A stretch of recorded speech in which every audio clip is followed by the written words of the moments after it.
Alright, mga kababayan, mga kaibigan, mga katokis, mga kapots.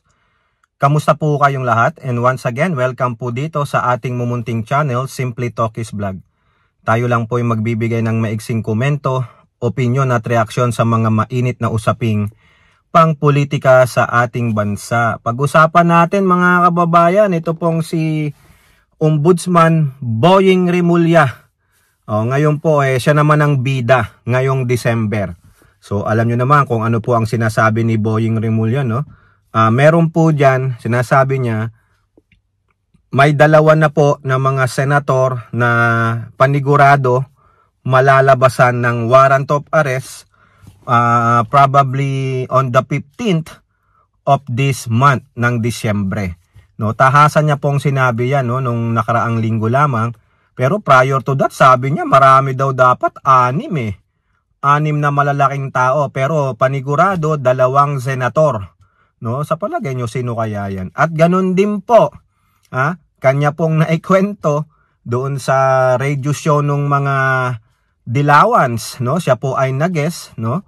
At talagang tinanong siya about this ICC warrant of arrest kay Bato. Kaya siguro itong si Bato nowhere to be found dyan po sa Luzon, kundi nandoon sa baluarte niyang Davao City. Dapat kay Bato, ano na rin to i-cancel na ang passport at kunin na rin ang diplomatic passport nito. May diplomatic passport yan si Bato, mga kababayan. Oo. Alright, so shout out po lahat sa inyo and may God bless us all. So mga kababayan, unahin muna natin yung sinasabi ni Boying Rimulya, na merong 2 senador na tiyak na malalabasan ng warrant of arrest itong Disyembre 15, no? Hindi niya po pinangalanan yan, pero sinasabi niya mukhang tapos na ang investigasyon nila sa ombudsman. May mga probable cause na pwedeng sampahan ito ng, sabi niya kasi mahirap daw kumuha ng conviction sa plunder Kaya yung mga malfeasance o whatever feasance na mga kaso tulad ng malversation, no? Malaki din yan. Siguro criminal case po yan. Ang problema lang kung pwedeng mag-bail itong 2 senator na ito, since ipo-forward yan sa Sandigang Bayan, sila ang magpo-prosecute niyan. Ang problema, baka makatakas. Kasi mga kababayan atin po itong natapik sa ating LS na sinasabi ni SP Soto na wala po pala namang kumbaga kung yung no work no policy o no work no pay policy nila hindi nag-a-apply sa mga legislator, wala rin daw po silang pakialam, wala silang policy about legislator na magpapaalam muna sa Senado o sa Kongreso ng mga pamunuan kung pwede silang lumabas ng bansa, pwede silang magbakasyon. Wala po Lalong-lalo na itong mga nasasangkot sa malaking mga kaso ng plunder, bribery, or malversation of funds, yung kaso ng pagnanakaw. Kung gusto lang umalis ng bansa ang mambabatas, wala tayong tinutukoy mga kababayan. Kung gusto nilang lang lumabas, lalabas po sila. Oo. Hindi na kailangan magpaalam sa Senate President, hindi na kailangan magpaalam sa kung sino man ang pwedeng silang magpaalam. Ganyan po ka-privilege itong mga legislators na ito.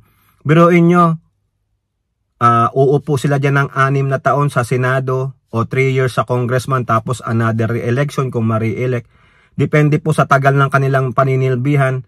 Worth ba yung kanilang mga privilege, yung mga perks nila sa kanilang trabaho? Yung iba dyan wala po, tulad ni Bato, nowhere to be found. Diba? Ang kinakatakot lang ni Rimulya, once na masampahan ito ng kaso, ma-warrant of arrest, baka bigla na lang yan tatakas. Hindi po siguro tatakas yan through legal means. Baka mag-backdoor na rin yung mga yan.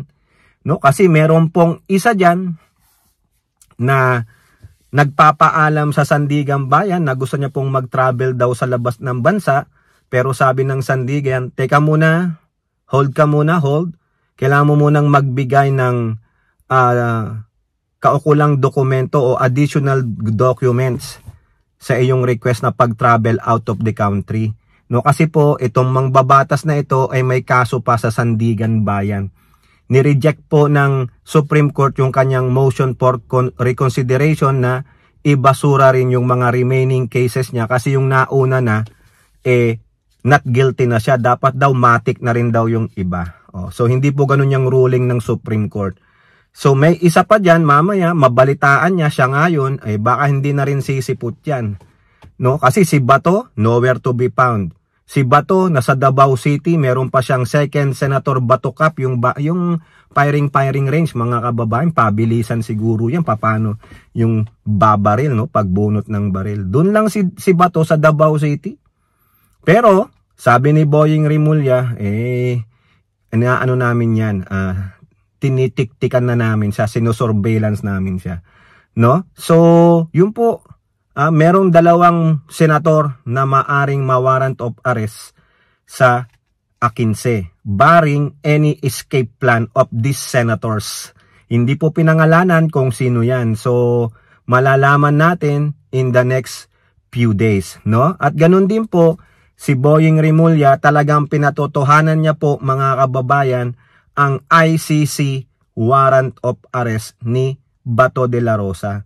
Talaga daw po nakita niya kasi kinikwento niya dun sa usapan nitong mga dilawans na mga anchors na siya po ang guest, no, si Boying Rimulya. Natanong po yan kung totoong nakita niyang may warrant of arrest sa ICC si Bato.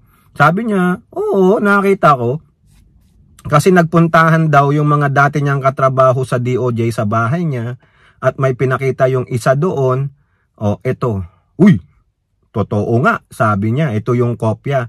Tapos, the following day, meron na naman daw siyang nakausap, liaison, doon sa ICC. Pinakita sa kanya yung full copy. Totoo nga. No? Kaya daw nung time niya yata na magpa-press con o meron siyang show, no, meron siyang radio show, nabanggit niya yon na nakita niya na may warrant of arrest sa ICC si Bato de la Rosa. Ready na.